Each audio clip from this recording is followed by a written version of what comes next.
lakas mga boss.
Ang lakas ng bapingan ko mga boss.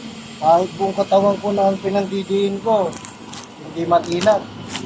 Kaya talagang makintab. Kinis yung ating mga stainless. Alright.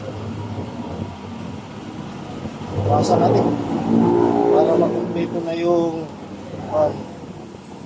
ilalapag ko sa inyo.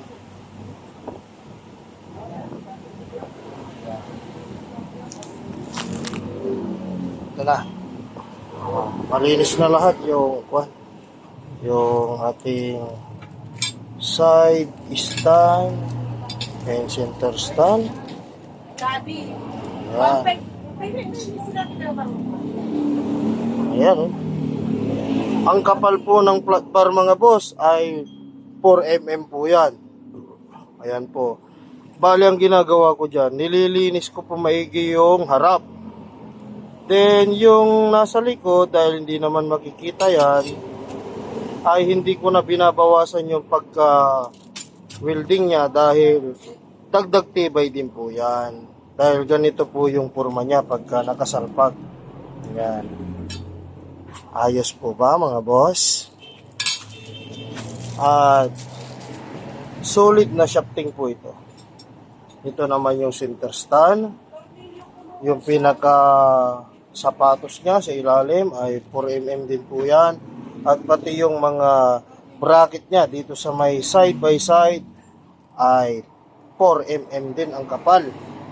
Maging dito sa pinaka bracket niya dito sa may side yung tinatapakan pagka magsisinter stand po kayo ay 4mm din po yung kapal. Maging itong pinaka stopper niya rin ay 4mm din po yung kapal niya.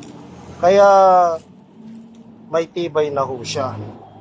Siyempre, kung gusto nyo pa ng mas matibay, pamalakasan talaga, kahit kargahan nyo pa ng bigas at mag-sinterstan kayo kung kaya nyo, yung solid. Pero, medyo may kamahalan. Pwede kayong magpasadya sa akin pagka gusto nyo ng solid. Pero ito, pasok sa budget nyo, mura-mura lang. PM nyo lang po ako. Maraming salamat.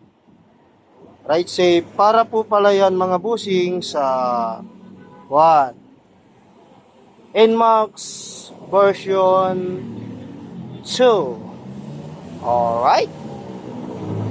Thank you. Ride safe po.